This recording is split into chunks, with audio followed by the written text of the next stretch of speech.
BrahjCast commencing in 5, 4, 3, 2, 1.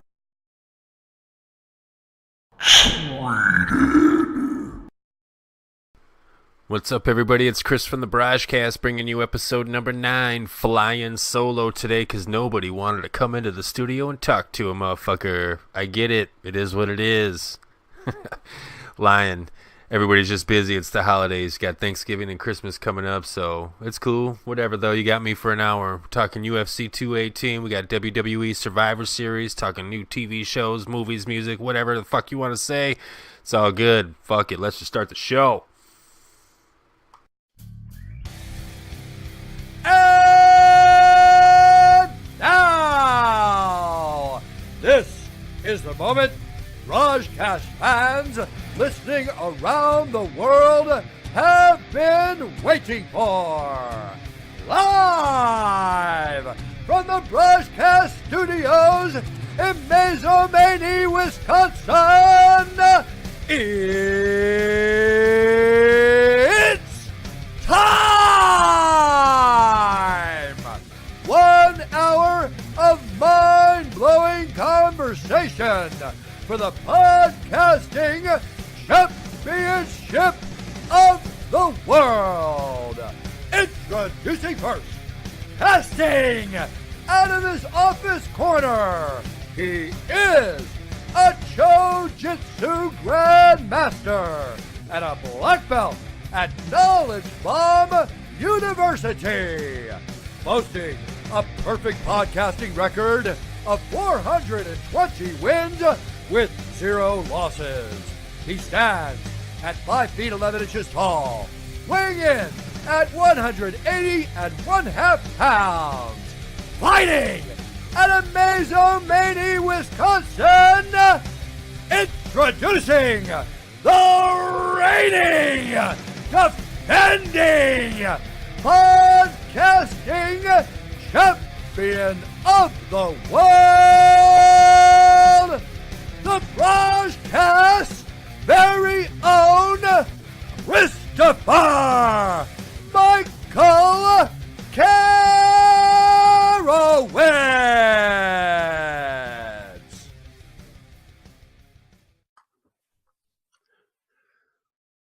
Oh shit, what's up, everybody? It's Chris from the BrahjCast bringing you episode number 9, and I'm flying solo today. I don't really have a fucking cool intro, so go ahead and sit back, relax, and fucking... Oh, I can't even start this way. It's so fucking stupid. I'm gonna fucking do it anyway. Well, no, I can't. I can edit this later, so here we go. Edit. All right, what's up, everybody? It's Chris from the BrahjCast bringing you episode number 9, and I'm flying solo today. Holiday season, all the guests are busy with their important stuff in their lives, and that's totally understandable. It's hard to book people, so you just get me today, and that's fine and dandy. Hopefully I don't bore you to death. Got a couple of things that I want to hit up, a couple of cool topics, a couple of sweet things that happened this past week or so. I don't know what the heck you've been up to, but I don't know. Fuck, man. UFC 218 just happened. The Survivor Series just happened. Gronk just hit somebody fucking out of bounds. There's a lot to talk about. But shit, starting with me. What the heck have I been up to, you ask? Nerdy shit. Actually, not nerdy shit. Fuck you, man. Don't call it nerdy shit. I've been into my baseball card collection lately. More importantly, I should say my Jose Canseco collection. Ever since I was a kid, 1988, 1989, the Bash Brothers, watching that dude smash home runs fucking over the fence. And he's been my favorite baseball player ever, forever, and ever. And I don't give a shit what the fuck happened with roids. I don't give a shit. The game was better with them. It was more fun to watch. Or whatever. It's my own opinion, so shut up. Anyway, I'm not really a baseball card collector. I guess I am. But I'm a player collector. And hunting down Jose Canseco cards now in my older age that were hard as hell to get as a younger kid. Back in the day, his 86 rated rookie was $125. $125 for a kid? Get out of here. That ain't even happening. That was one of the most sought after cards, during its time. And then 89, of course, came out. Upper Deck joined the party, and Upper Deck 89, number one, the Griffey. It never really touched the $125 mark. It's still sitting at 40. I think it might have got to about 60-ish at its peak. And that's, of course, all of these are, of course, ungraded. When we were all collecting as younger kids, grading wasn't really a thing. Now if you get some super old cards or a Jordan rookie or a Mantle, anything super big, you probably want to get it sent in to either PSA or Beckett and get that shit authenticated and graded, because counterfeits are a motherfucker.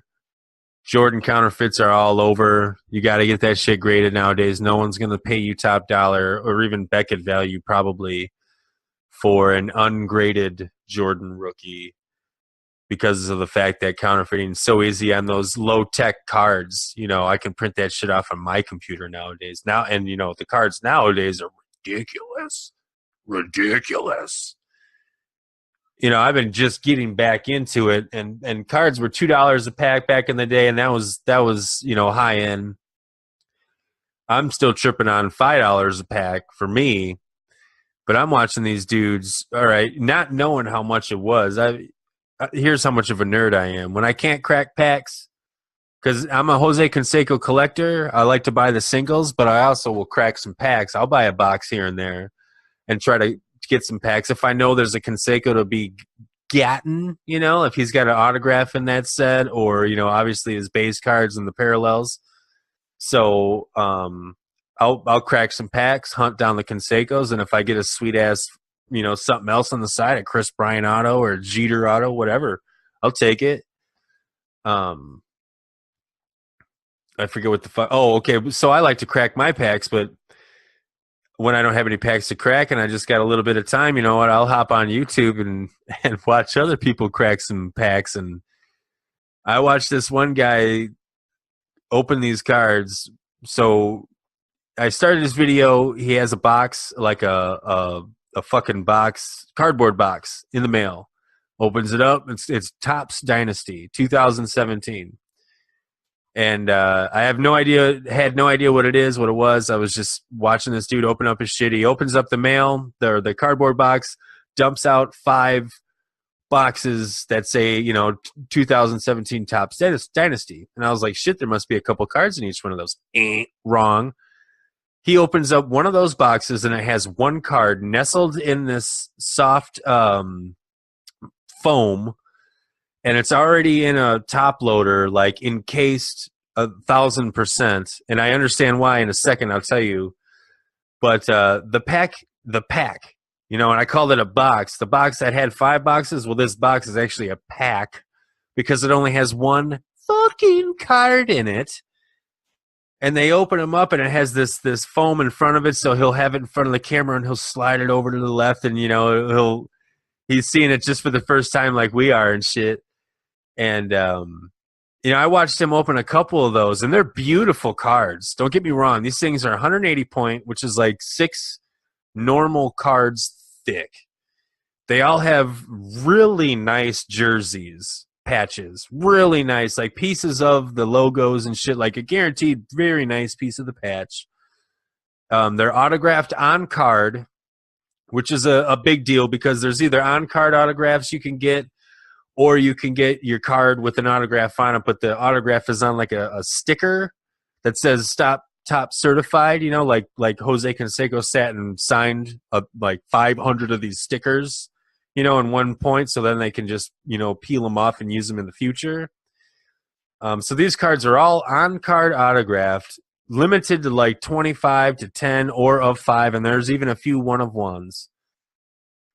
So I started, I seen this guy pull a couple of good ones. There's Hall of Famers, retired players, and new guys, rookies, all the way up to this new guy, Aaron Judge, and Cody Bellinger. I don't know a lot about players, but these are some of the top 2 rookies, it appears. Bellinger's for the Dodgers, and Judge is on the Yankees. Judge is fucking number 99. The guy's like 6'7", 280 fucking pounds. Hit 52 home runs in his first fucking full season, which is a rookie record. Broke Mark McGwire's record, which was 49, which stood for 30 fucking years.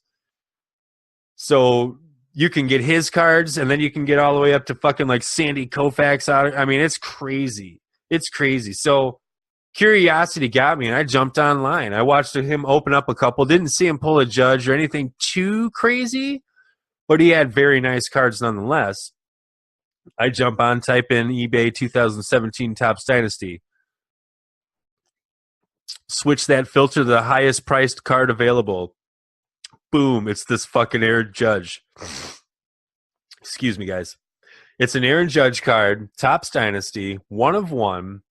The patch is cool. It's the MLB logo man that they ripped off of his fucking jersey. I mean, it's legit as fuck. It's a 1 of 1. So, I mean, there's only one on the planet. $30,000. These cards don't even need to be graded. I was talking about graded cards earlier. They're from the manufacturer encased in this Topps case. There's no getting it out, I don't think. $30,000 OBO. And that's just fucking amazing. So I was like, what the fuck? This is $30,000? So I realized that when I watched that first video, this guy, the box itself that had the 5 boxes in it is $2,500. Each one of those boxes with one card randomly inserted is $500 a fucking pack. Absolutely fucking ridiculous. But so cool to fucking watch other people open up. It makes opening up other cards kind of feel like, compared to that. But then again, fuck that. You know, that's high-end shit for high-end people. The card, it's any card, in my opinion, any card is only worth what the fuck you can sell it for or what somebody else will give you for it. Money, services, anything, you know, trade. So even if a card is listed at $30,000, that doesn't matter. That doesn't mean you're going to find one person on this planet that will give you 30,000 cold, hard dollars in cash. I don't know about that. Thank goodness, Jose Canseco is considered in Beckett, which has been and is still the number one grading price guide of them all, has been for 30 fucking years. Beckett lists Jose Canseco, the player I collect, as a semi-star, which is so dope. So that means he's one step above common. And so what's unfortunate is I won't find his actual prices in the price guide. They pretty much reserve that for the top dogs of each set. And since there's so many sets, it's really just like the very, very, very tops. That's why they have to list common, stars, and semi-stars. Common, Canseco's a semi-star, so that shit, you know, even if Aaron Judge 1 of 1 is $30,000, the Jose Canseco is going to be $12. That's a fucking lie. It's still going to be $500. I don't even know if he has one. He probably doesn't even have one. That shit is reserved for the top tier, so I don't know. That's something I do got to learn, though. But nonetheless, it's hella fun collecting Jose Canseco cards because it is cheaper.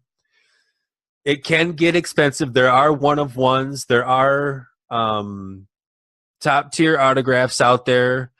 There are very rare pieces, very odd, very rare, uber unique pieces from the early 80s and shit, especially when he was like in the minor leagues and he was first a rookie with the A's. A lot of these pieces are fucking gone though because the Tan Man, the baseball fan, the super uber duper Jose Canseco collector has them all. I found out about Tanner. You can call him. He's called the Tan Man, the baseball fan. You can look him up online on YouTube, and you can check out his collection. I thought I was the only Jose Canseco collector, like really, like just Jose Canseco.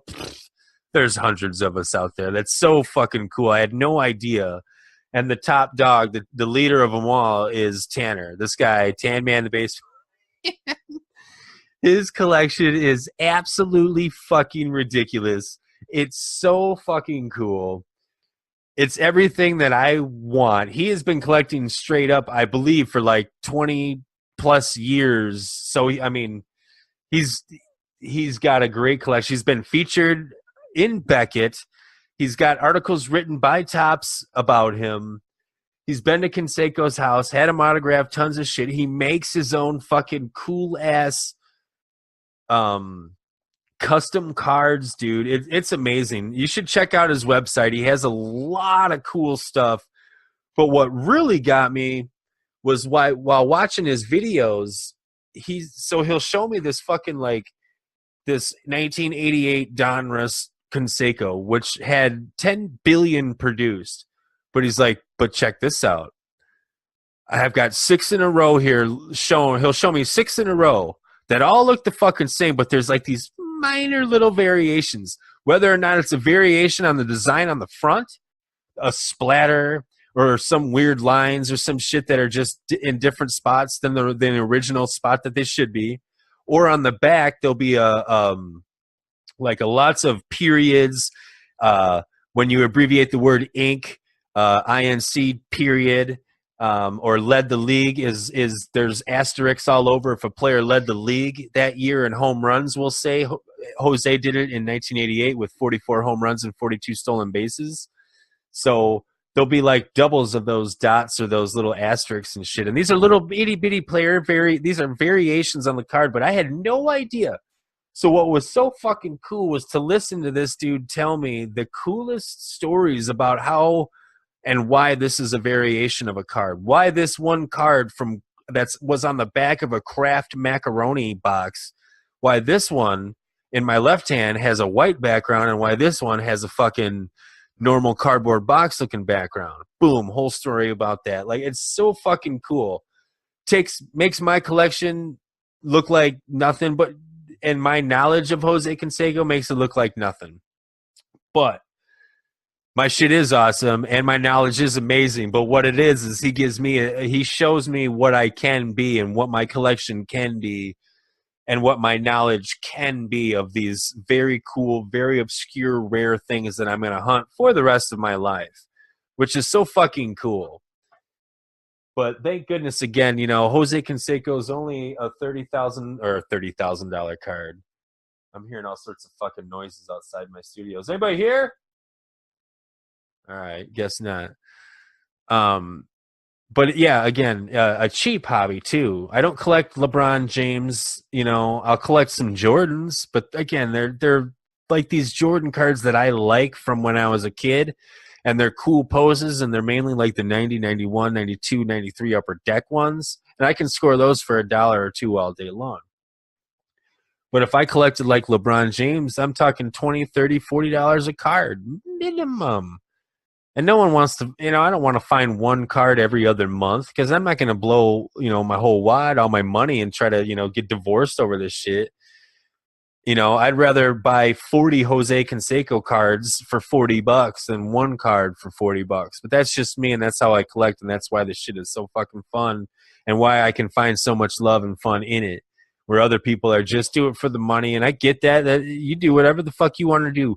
Open up as many packs as you can because I know you're throwing the Cansecos to the side and putting them on eBay for cheap as fuck because nobody gives a shit except us very small little segment of collectors of Jose. So that's fucking cool as fuck with me. Do your thing, please. I will watch your YouTube videos as long as you're watching mine. But anyway, that's enough on the card collecting. You'll hear a lot more about that as I fucking open up more cool shit again. The wife, she pulled the fucking Hank Aaron autograph, man. Hank Aaron fucking autograph. I don't know if I talked about this or the last recording I did, but that shit was dope. The Allen and Ginter that have been pulling has been amazing. So I might trade that Hank Aaron though. There's a guy here in Madison that has pulled a 1 of 12. So there's only 12 in the world. This year, Allen and Ginter's subset is called Gems and Fossils. There's a very uber rare side subset of gems and fossils in these mini cards that are bordered all fucking cool like. and they range from amethysts, topaz. There's gold, little like actual pieces of gold in these cards, like in relic cards, and it goes from fossils of shark tooth. We got fucking rat bones. We got dinosaur fucking bones. But the queen bee, to me, and the big daddy of them all this year, is there's a relic card of a woman that has a woolly mammoth fucking hair, a DNA of actual certified woolly mammoth hair. And to me, that's cool as fuck. The Hank Aaron is cool as shit, and don't get me wrong, I love it. And if he doesn't want to trade, I'm gonna keep it forever. It's just this uber rare opportunity to try to get that 1 of 12, because Hank Aaron, he's one of the Hall of Famers that will sign. He's still alive, so he still can sign. There's only 12 of these fucking woolly mammoth hair cards printed. There's a lot of Hank Aaron autographs out there. So as a collector, I think I'm a little bit more interested in having that woolly mammoth hair 1 of 12. And the guy I'm going to trade it from actually owns a card shop, so he might be thinking more along the line of being able to sell. And that Hank Aaron autograph will sell $300-$400 all day long. So I'm going to bring it to him when I got it. It was a Topps redemption. So as soon as Topps sends that to me in the mail, all encased in gold, I will bring it up to him probably, and we will see what we can do. Other things out of the Allen Ginter this year, they also have a side subset called Legendary Mythical Creatures. You can get a piece of the leprechaun's fucking hat or a suit. You can get a unicorn hair, and you can also get a piece of Santa Claus's suit, amongst a couple of other ones. I think there's an Easter bunny hair, but the fucking the woolly mammoth hair is from a different set. That one is mythical creatures, all that. Others, the Santa Claus and the unicorn hairs. This woolly mammoth one is DNA. This is a real one. This is certified 100% legit. So I'm super stoked about fucking trying to hunt that beast down. But again, enough about cards. What else happened this weekend that I can hit you up with, man, that I've been watching? Oh, fucking UFC 218 happened. Jeez. UFC 218 happened. I saw so many people online shitting on the card. So many people online saying it was a lackluster card. I don't know. I don't know if you saw Eddie Alvarez and Justin Gaethje fucking stand and bang. Okay. And then did you not see the Demolition Man, Alistair Overeem, step into the octagon against one of the meanest heavyweights that you'll probably in the ring? He's the nicest guy, it looks like, outside of the ring, but one of the most ferocious heavyweight fighters that I've seen in a long time, Francois Ngannou. If you didn't see it, I know you heard about it. It might be knockout of the year, possibly knockout of the decade, but I've never seen another man knock a heavyweight off of his feet with an uppercut. A good doink? Like, good douche. He fucking wound up, dude. Superman. Like, if you played Mike Tyson's Punch Out, you know that fucking Super Macho Man does the tornado punch, so where he brings it back from all the way, the left hand all the way back from fucking his right butt cheek. Yeah.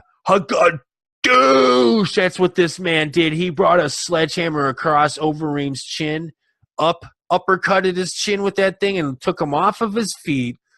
Out cold. Knocked him fucking stiff. And his fucking toes were curled for like 2 fucking minutes, man. It was borderline getting a little like worrisome. Like, damn, man, is this motherfucker gonna wake up? Which he did. But I have not seen anybody go that stanky leg and that stiff leg since, hey, you got it, Rich Franklin knocked fucking Nate Quarry's ass fucking into next Tuesday. Oh, so long ago. This is about 10 years ago when he fucking did that. Stiff-legged his fucking ass. But, man, was it beautiful. No, man, kudos to the Reem for stepping into the ring against this guy. He knew what he was stepping into the ring against. And the Reem is a big mofo. And Francois Ngannou made him look like nothing. Absolutely nothing. The man took no damage, threw one significant strike, and it ended the fucking night. Alls I know is that the current champ who's on a 5-fight win streak, I think.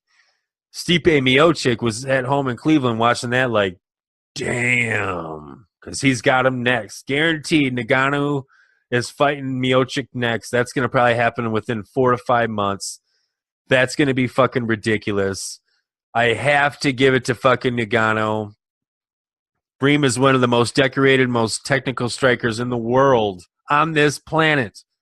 And he couldn't fucking get close enough to avoid danger. Because you can't even go in and trade, like take one and trade. Lots of guys will take one to give one. You can't.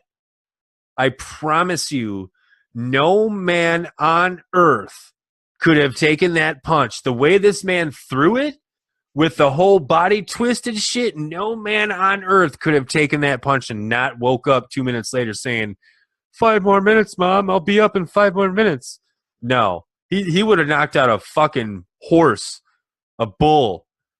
It was amazing. It was amazing to watch. It was beautiful. Again, no offense. Like, I'm not trying to shit on the Reem. Good kudos and love, all the balls in the world. You tried, brother. And I hope to see you fight again, because this is the man that dismantled Brock Lesnar.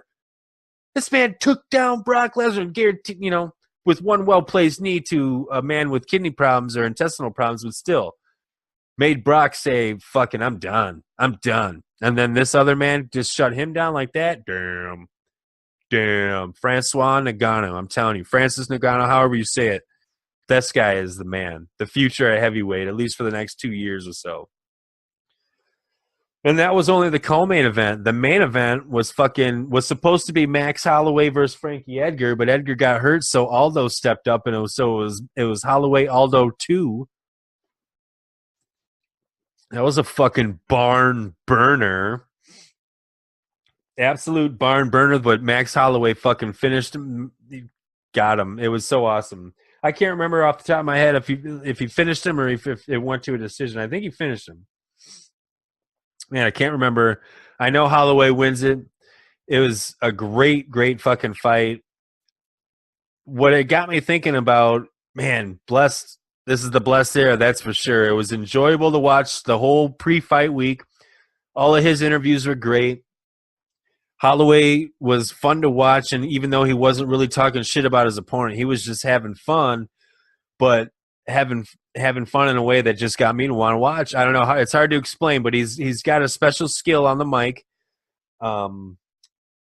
And then he backs it up in the ring, man. 12 straight wins. The last time he lost was to the man, C-Mac, Conor McGregor. And I'm going to call it right now, even though he has relinquished the 145 title, I think Max Holloway is the fight for Conor. That's the story. That's the fight. El Kukui isn't a story. I think Kukui is Tony Ferguson is the interim 155 champ, and McGregor is the holding 155 champ. I think he's going to give that up. Give himself another couple months to slim down and then make the appropriate camp and final weight cut to 145, because it's not easy. I know it's not easy. You look at C-Mac when he does that, he looks like a different person. He looks like my fucking old homeboy Ross Beaver. It's fucking amazing. 145 pounds up on there. And then he blows back up to 165 or so and fights the next day. But that cut's not easy, but it's worth it if it's worth it. And the fight at 155 right now, if it's not Diaz, which I don't think it's going to be, I think that's done. I don't think we'll ever see Diaz 3. The 155, Kukui just doesn't have – there's no story there yet. And there's a story with Holloway and McGregor. Since Holloway's last loss was McGregor, and it wasn't like it was 2 fights ago. We're talking fucking 12 fights ago.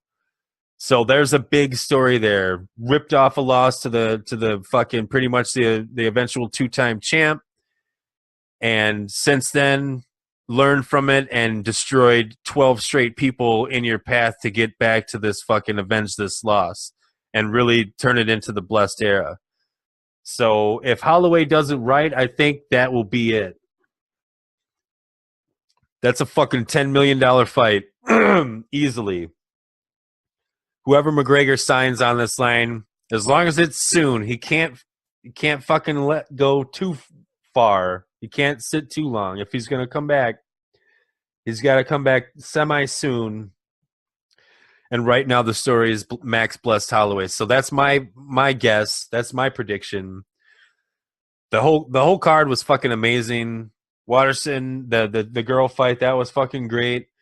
The night before was the Ultimate Fighter finale, which ended up having Nikki Montoya, excuse me, gosh, versus Roxanne Modafferi, who I have been such a fucking fan of forever since the first time I saw her on the her first attempt on Ultimate Fighter. The Happy Warrior, she's so positive and has such a great message and so amazing. I was so happy to watch her.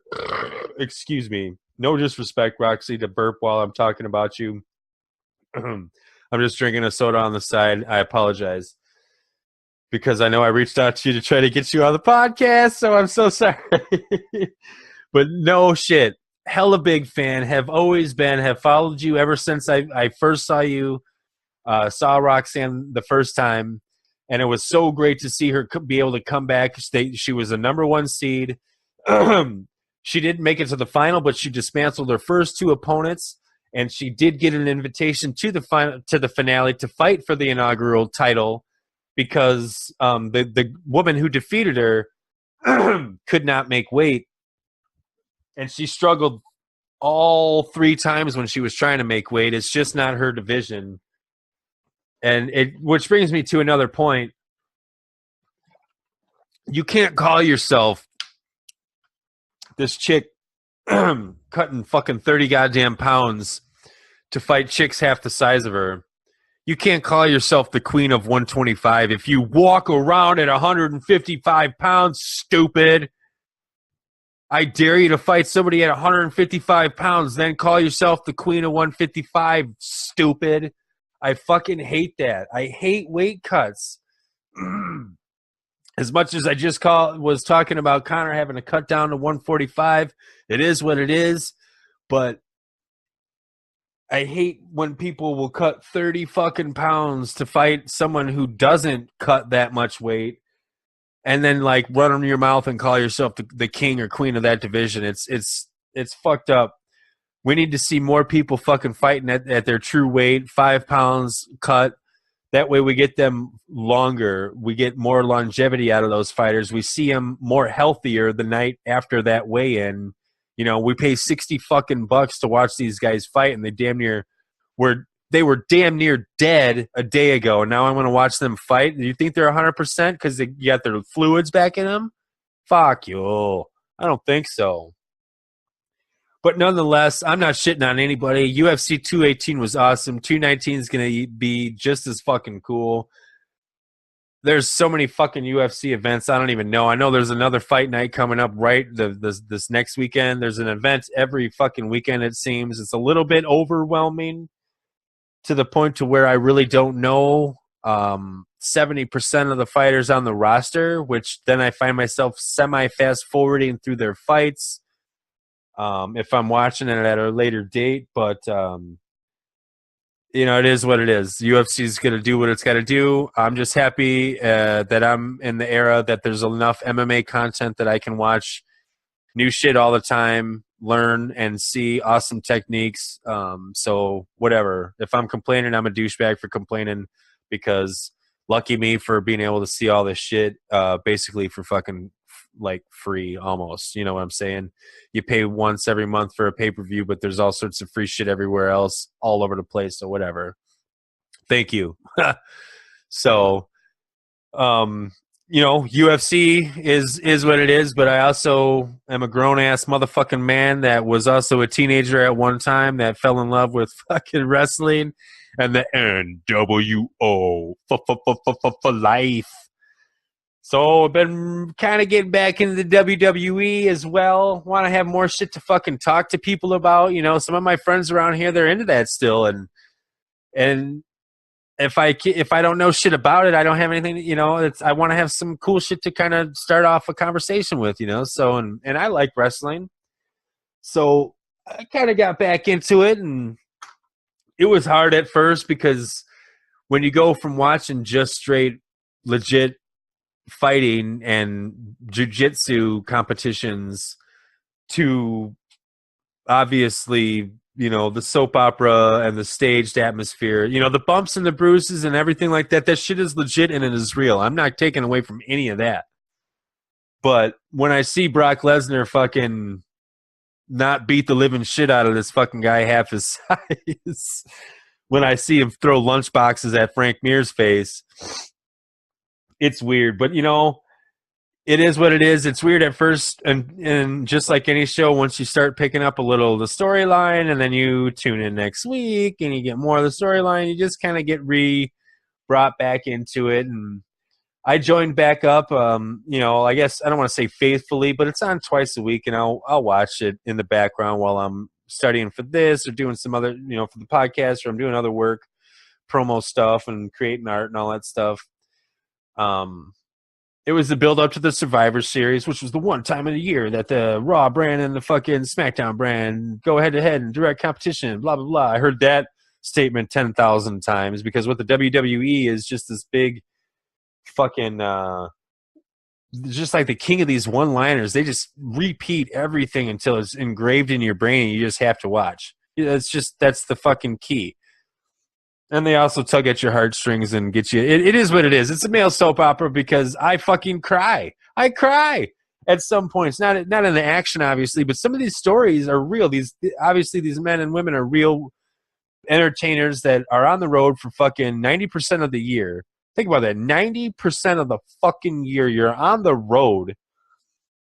Bumps and bruises day in, day out. The WWE does the show called 24, and I watched the Goldberg one. Man, that was good. Well, they're all fucking great. And what I just watched was fucking the one about, it was called Thank You, Daniel. And it was about Daniel Bryan, and Jesus Christ. You just want to cry, man, because if there's one thing, man, the fans are fans, and they're hardcore, and they love these. They know what the fuck is going on. Look, when we were kids, we think it's real.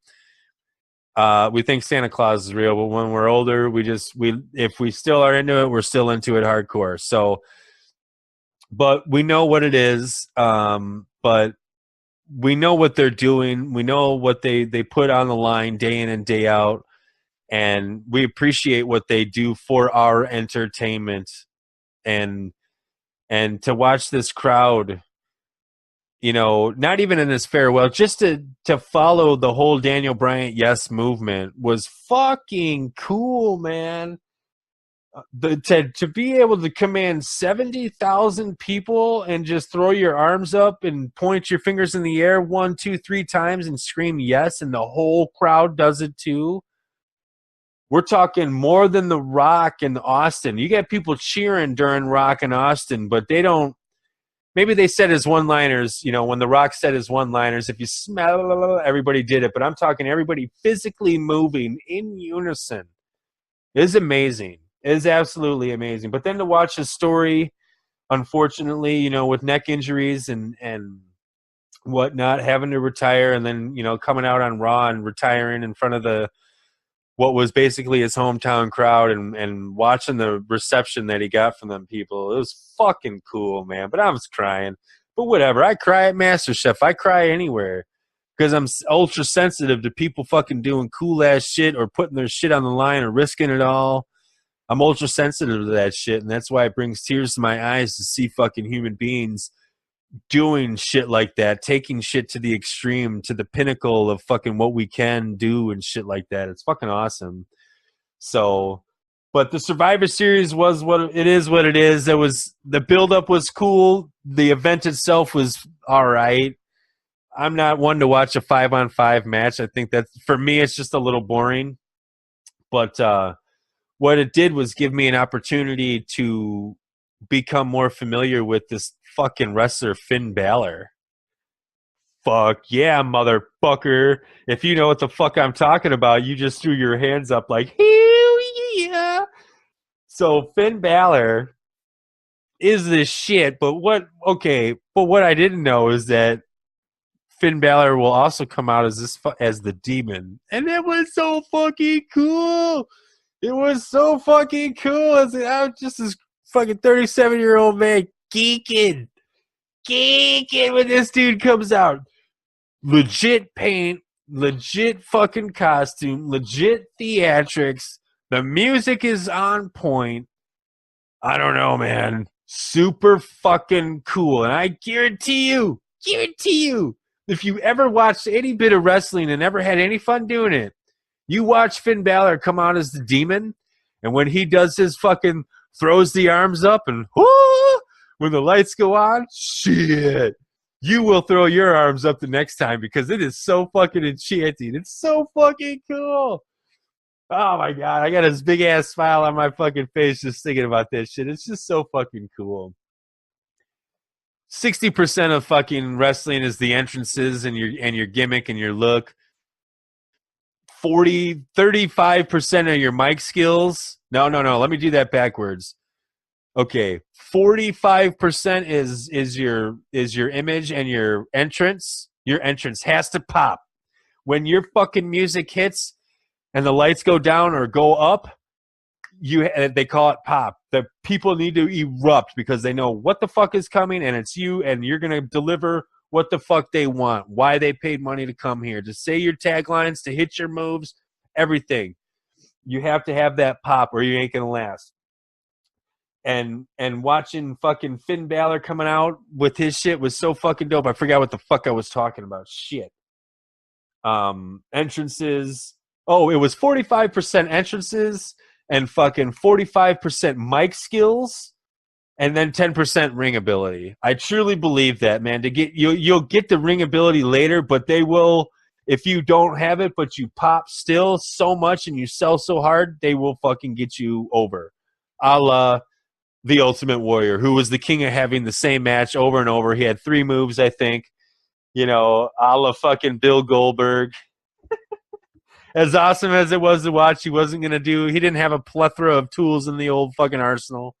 But whatever, they got you over because you pop so goddamn hard. But or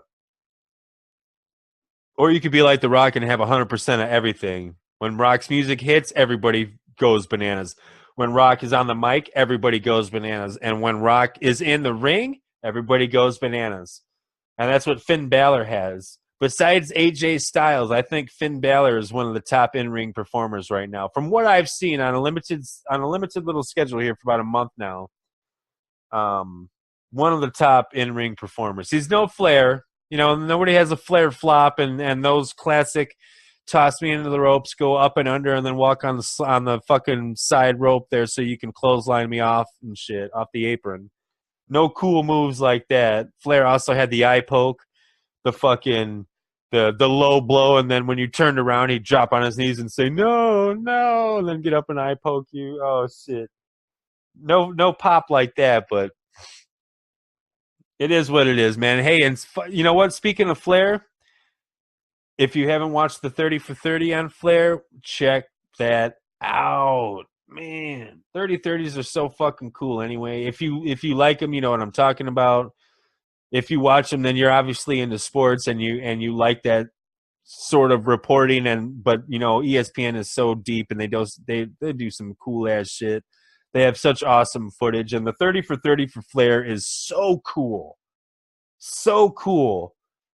I mean, it's so up to date. It's so like up to fucking so current because he's talking about, you know, everything and reliving his past, and they're showing all this cool footage, and it's so cool to hear him talk about how shit was back in the day, but it's cool to hear him be an actual man about it and say how it fucked up some shit, you know.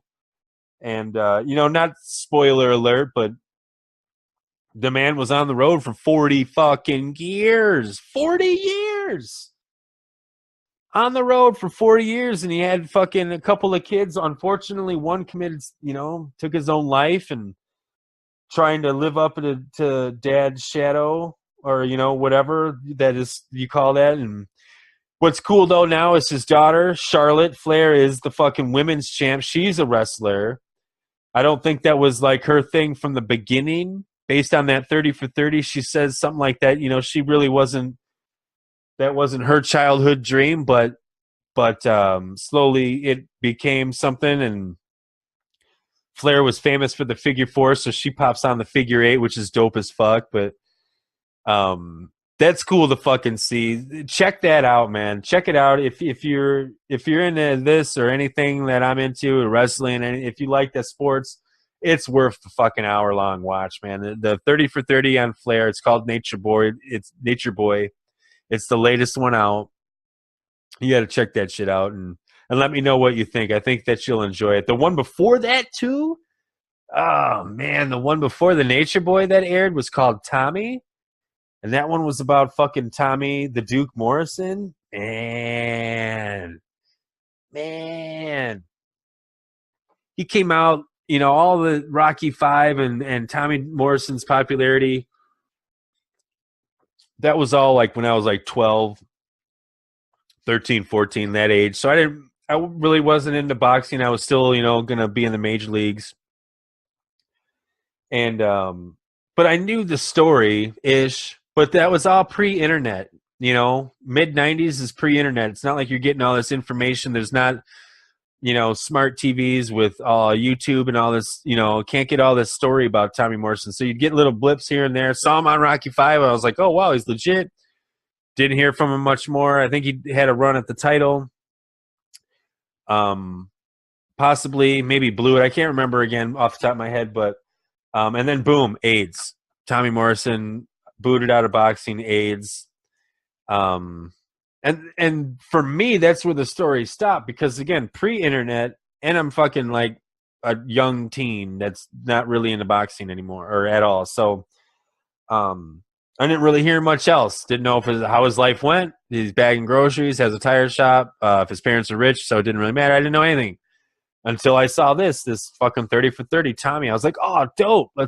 Fuck yeah, let's watch that. Sad, man. Sad. You know, it's just, again, worth the fucking watch. Worth watching it once. It's so fucking cool. Like, it tells you the whole rise and eventual fall. Just the life after, the 20 years after, though, man, and the change and the transformation. It's crazy. Worth the watch, though. Really a good watch. So, enjoyed that one. And before that, it was Cavs. That was about the players that played during the NFL. I mean, these are all awesome. The 30 for 30s are amazing. But I started on the 30 for 30s with Nature Boy. Watch that one for sure. What else the fuck have you been watching? Me and the wife have been going through The Office again. It's kind of what we do in the wintertime once it starts to get a little bit colder out and we stop going outside so much. We'll crank out The Offices because they're sweet little 21-minute shows. The characters are so fucking awesome. It's great, awkward comedy. I don't think it's for everybody, as is anything, I guess. But it's not for everybody. But if you like The Office, chances are we could be friends because it's a certain kind of comedy that I truly enjoy, and it takes a certain kind of person to enjoy it. So we're going through those again.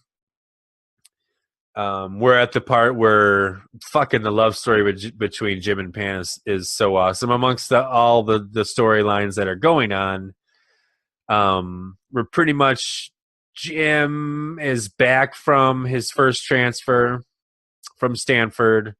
And he just told Karen, who came with him, who's played by Rashida Jones. she just straight up asked him in the last episode. She's like, "So do you still have feelings for Pam?" And he fucking said, "Yeah." So I don't know exactly. It's still going to take like another goddamn season for them to actually fucking go out on this first date. But that's where the Jim and Pam. That's where we're at. We're about midway through season 3, or I think midway through season 3-ish. So that's always been fucking cool. Always watching Big Bangs, always watching fucking Modern Families. We're pretty current on those. The last Big Bang was awesome. That was the one about the Bitcoin. If you've ever been into Bitcoin. Hello? Man, I'm hearing some fucking wicked noises out there. Hello? Must be my fucking cats. Or there's robbers out there that are just laughing their asses off as they're stealing all my shit because I ain't going out there because I think it's the cats. They're just robbing me while I'm in here fucking podcasting in the studio. Oh, shit. What the fuck was I talking about? Oh, yeah. Bitcoin.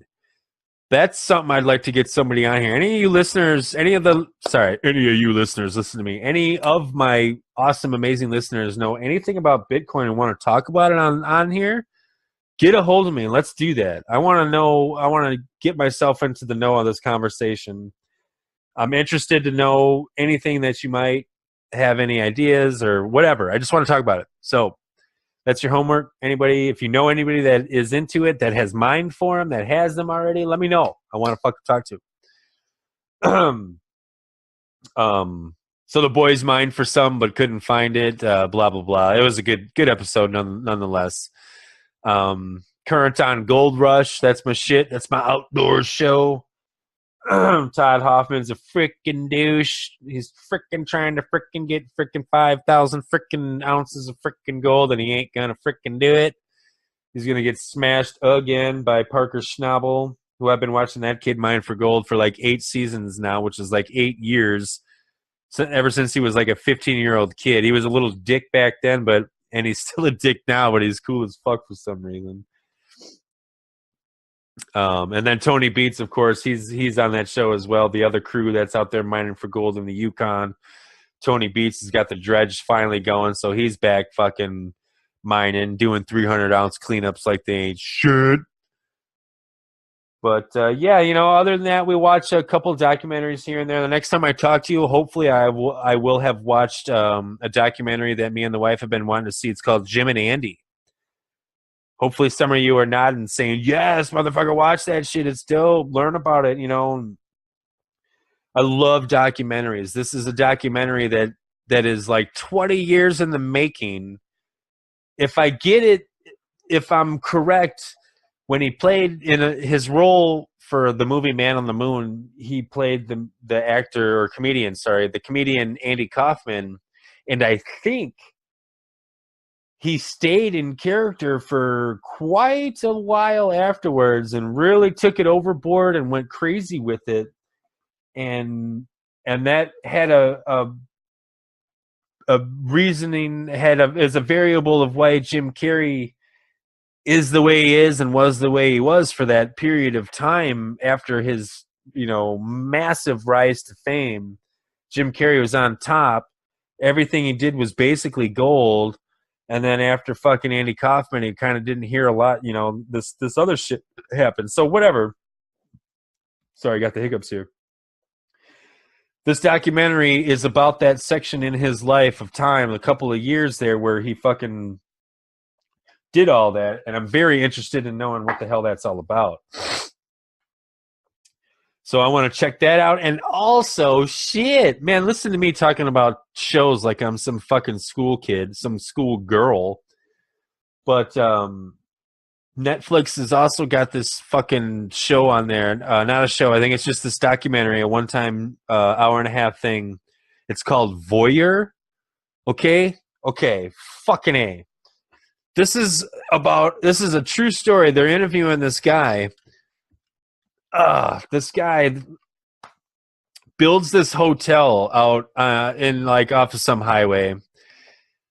Builds this hotel and builds it with fucking a balcony like room above it, basically so he can fucking peep on every room. He builds the rooms and then builds like the walkways all around them, all the holes. Can see in the ceiling, got video, he's watching you bang, he's all of this shit. And it's very creepy. He talks about it. I don't know how he can talk about it and not like go to jail. I don't know what statute of limitations are around or whatever, but the preview for it looked pretty fucking interesting. So we're definitely going to be watching that, and I'd like to talk to you guys about that next time too. So hopefully I'll know more about the documentary Voyeur on Netflix, and also Jim and Andy. We're going to be watching that one too. So I haven't really watched any movies lately. Friends of mine have been talking about The Gentleman. Shit. I can't fucking remember what it's called now. Dang it. Now I feel like an asshole. So I'm not even going to say it. I forget what the fuck it's called. It's part 2 of something. And Samuel L. Jackson was the bad guy that fucking... in part 1. God damn it. Is it coming to me? I can't fucking remember. Gentlemen? No, I want to say League of Extraordinary Gentlemen, but that's not what it is. I'm such a fool. Gatsby. No, you idiot. Oh, well. Whatever. I'm going to watch it, though. Whatever it is, I can see it in my fucking head. So when I see the picture, I'll fucking watch it. I don't know, man. Fucking check out some of them shows. Let's talk about that shit. Hit me up with some shows that you guys watch, or some, more or less some documentaries. Here's the thing. We all have our shows that we watch, and whenever anybody's ever like, watch this, we all are like, yeah, and we never do. So I'm not going to tell you to tell me what shows to watch because I'll probably never watch them. Documentaries, that's different. A documentary is a one-time gig, hour and a half. I can sit through that and learn something. Yes, I will watch a very vast array of documentaries, no problem. I don't want to. I'm really not going to be taking any requests for like watch this show, watch that, because I can't invest, for 190 episodes to get to learn the characters and blah blah blah. So just being realistic, peeps. What about music? What the fuck you all been listening to? Heard that. No, I didn't. What I've been listening to, you ass? Shit, the same old. Been listening to a lot of Bishop Briggs lately, per usual. A lot of Bishop and fucking Amy Shark. The wife's got me into a little K-Flay here, and fucking who sings Bad at Love? Halsey. My top 5 music that I'm listening to right now is all chicks. Everything, it's all about the women. It's all about the chicks. I don't know what it is. I don't know. Maybe if I listen to some dudes, some other good shit, I would be into it. But right now, it's just all chicks. And it is what it is. Check out Bishop Briggs, and I dare you, and I dare you to fall in love with her music, man. It's just like if you start with River, that's her super popular one. Mosey on down her playlist. I mean, she's only got probably 11 to 13 songs in total. Her newest one is Dream. It's absolutely amazing. But if you go down her playlist of songs and you end on Dream, it makes a little bit more sense. And I shouldn't say like that it doesn't make sense in like a contextual way, like the words mean something if you've listened to the other songs. But as a fan, a lot of Bishop, whatever. I shouldn't be going into all this. I'm getting a little too deep here, but as a fan, Bishop Briggs is very black and white. She's very emotional. Even her look, she sports a lot of Adidas gear, which is black and white. Something about her is very black and white. The logo, everything is very black and white. But Dream, her latest fucking single, is actually very colorful sounding, very colorful feeling. Even her look on the cover of like the picture for the song is like very colorful. Not very colorful, just colorful. It's not bright and crazy and offsetting or off-putting. It's just colorful for her. Just listen to that shit, man. It's really fucking good. She's got an amazing voice. And that's what it's all about, man. I'm not about boo doo boo doo boo, chitty titty boom boom ho ho boo doo boo doo boom, bass, no talent, bass.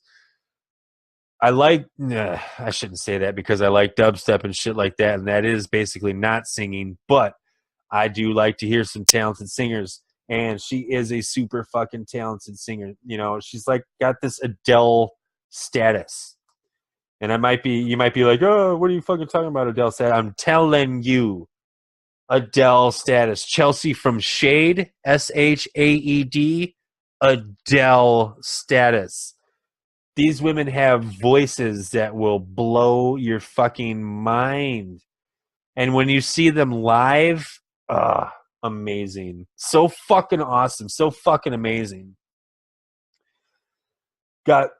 Was fortunate enough to meet Bishop Briggs in Milwaukee. Me and the wife went and saw her headlining tour in April.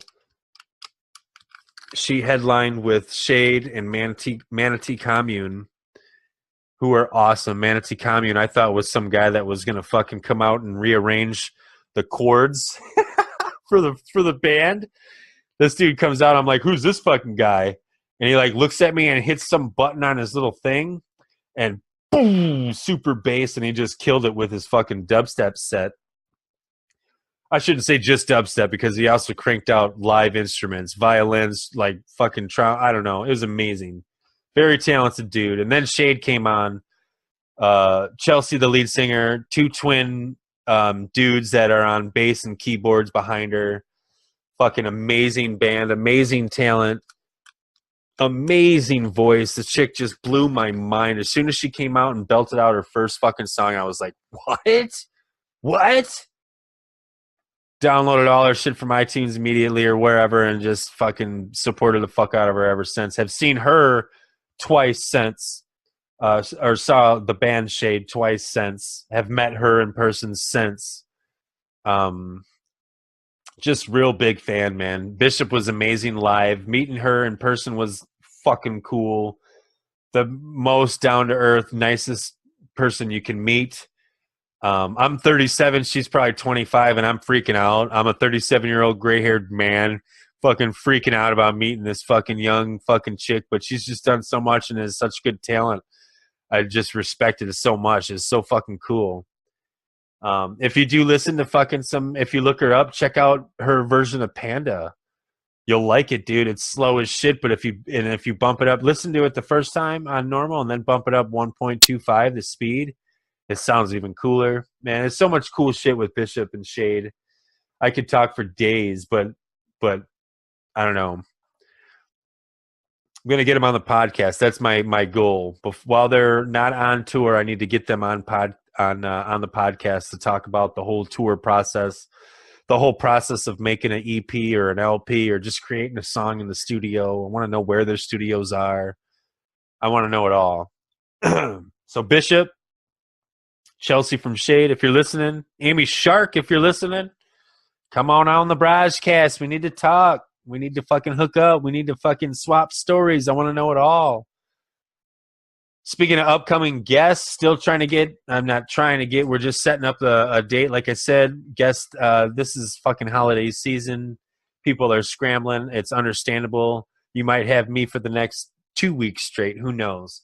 But I got the Canseco collector. He's ready, willing, and able whenever he gets the free time to come on. That's Tan Man, the baseball fan. You can check him out. Look him up online if you want to see this dude's mustache. It's fucking epic. Check out his collection, though. It's fucking amazing. And if you are a collector, he has this other shit called the Custom Cuts, man. And just check out his website. You'll see it. You can make your own cards, dude, and it's fucking dope. It's all I got to say. Like I said, trying to get Bishop on, trying to get Amy Shark on, trying to work on a dude, my buddy Mike, who owns a Magic the Gathering shop. He was going to bring us and keep us up to date on what's going on in the world of Magic. Got a lot of opportunities coming up. We're also going to go back and talk to Nelson Aponte Calon, who was on before he went to Puerto Rico. He's been there for a month now. I'll be getting up in touch with him in the next 2 or 3 weeks, again, Christmas time. But he'll give me the rundown on the relief efforts and what Puerto Rico looks like now, 2 months later after the hurricane, because I'm sure most of us forgot about it, unfortunately. Remember, Houston was flooded like a motherfucker. Puerto Rico got decimated, and Florida got smashed. And fuck, man, that's just like out of everybody's thoughts, basically. It's just gone. It's crazy. This world's so crazy with all this information flying at us so fast and all these stories happening. I think after that, the Las Vegas shooting happening, so then boom, we just forgot about all that shit, and all of our focuses and everything went to that. So it's unfortunate. And then when you got a fucking idiotic, stupid tard in the fucking leading the country and the president, there's always a weird, crazy story going on. So everything's frazzled. Everything's up in an uproar. That's why I like to do this podcast. I like to keep it light. I like to keep it simple. I like to collect the things that I like to collect and not dwell on the world. I've since recently got off of Facebook because it's just too fucking much. You can't have an opinion anymore. People think Facebook's so fucking real.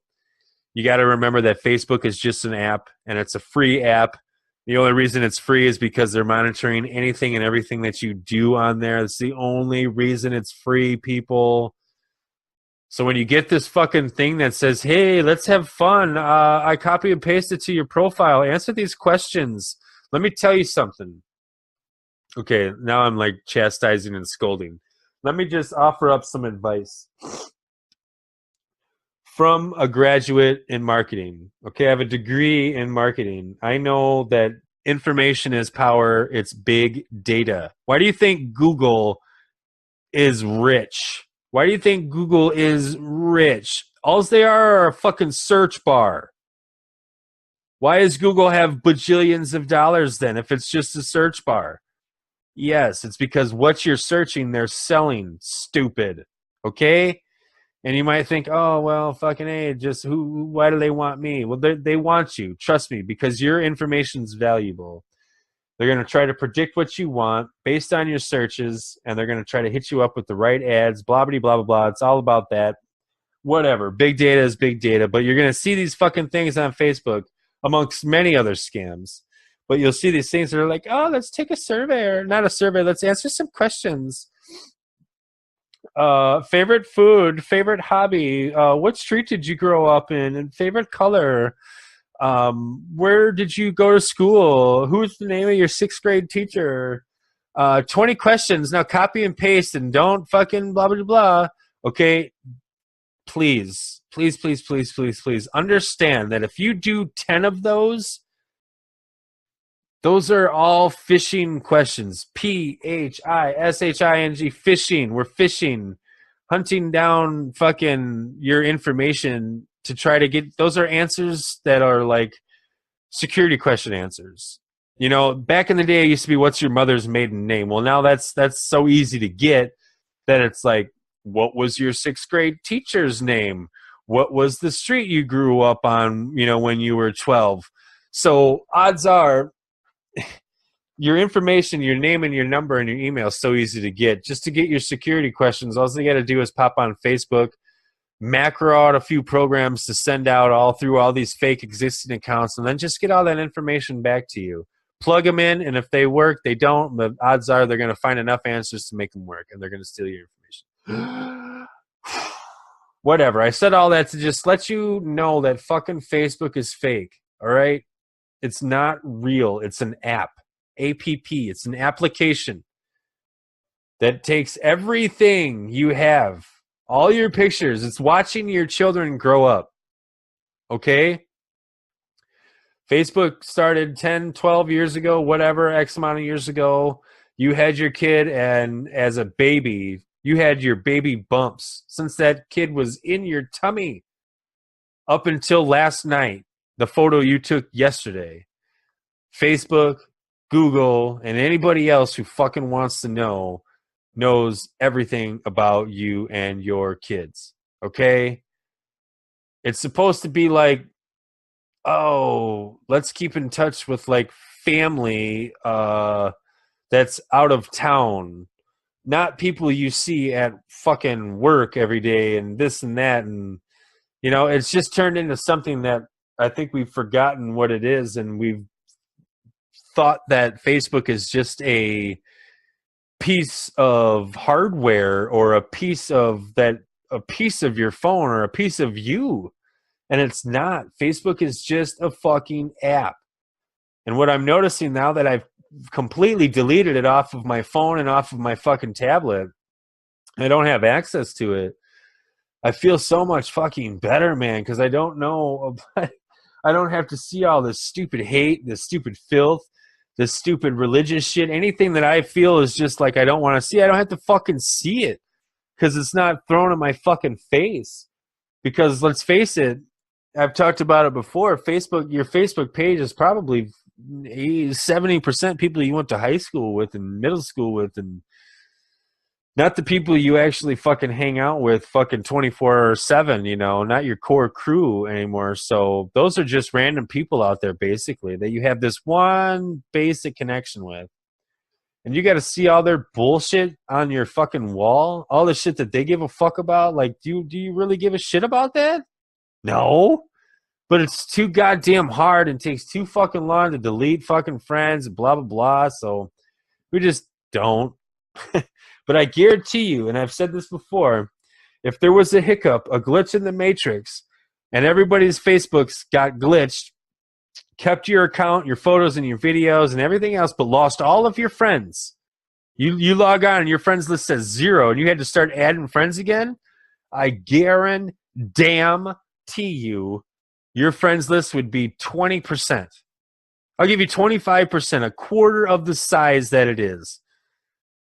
All right? I guarantee you. I know mine would. My friends list has about 250 quote-unquote friends.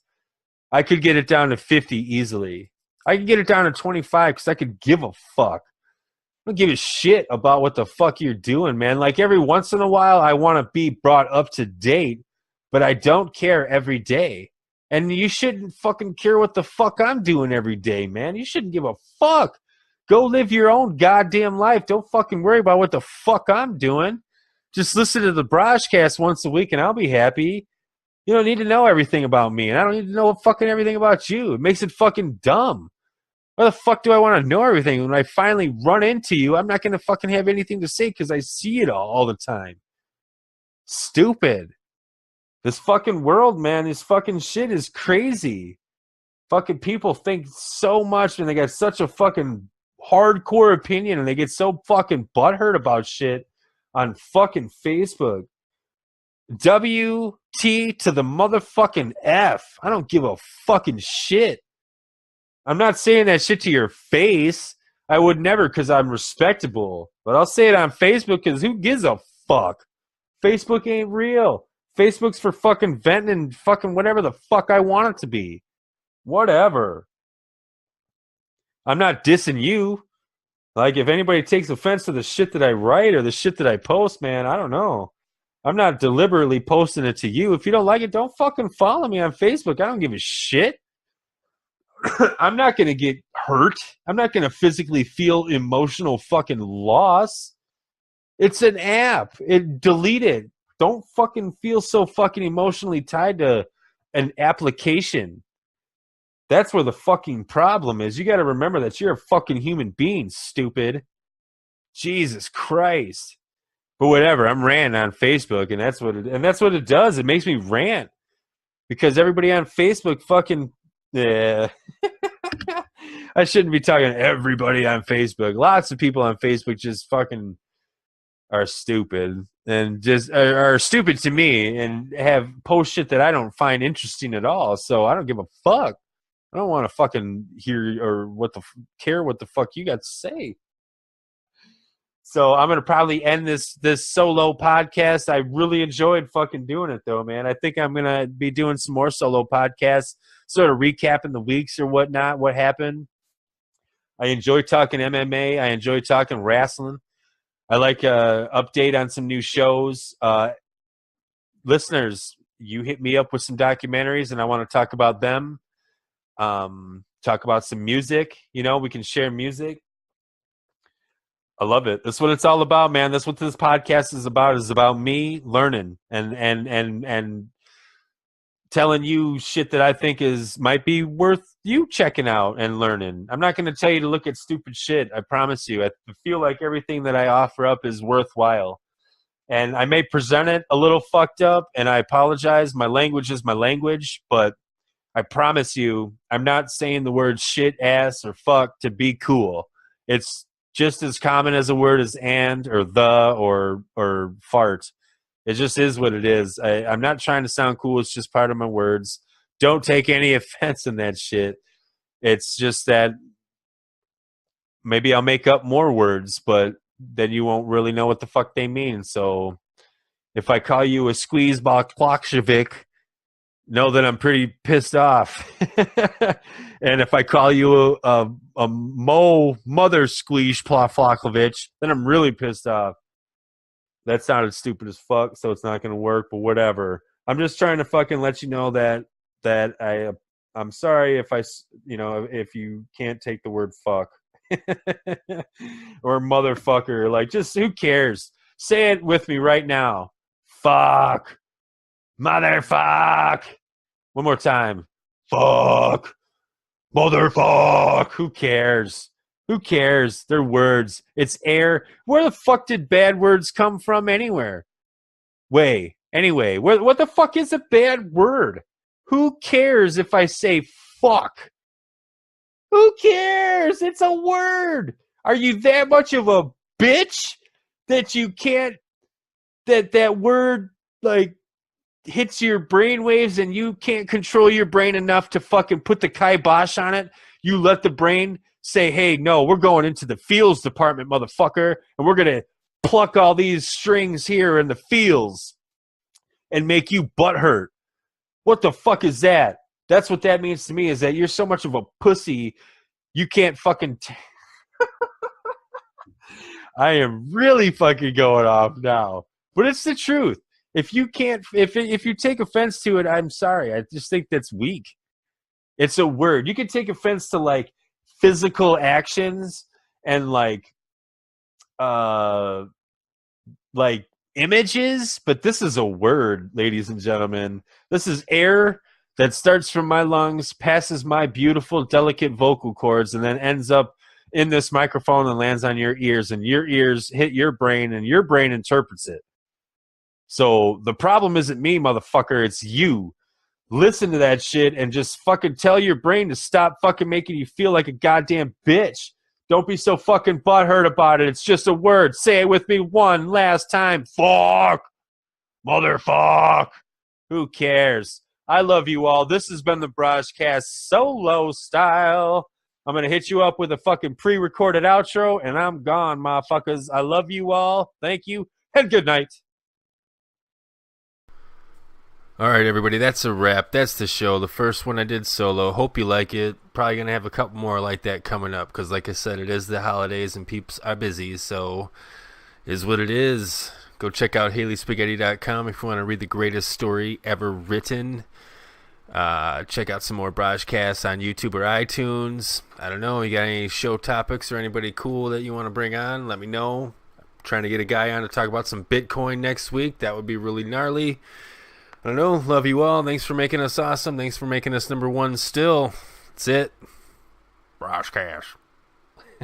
Stupid. Don't forget to like and subscribe. Sweet.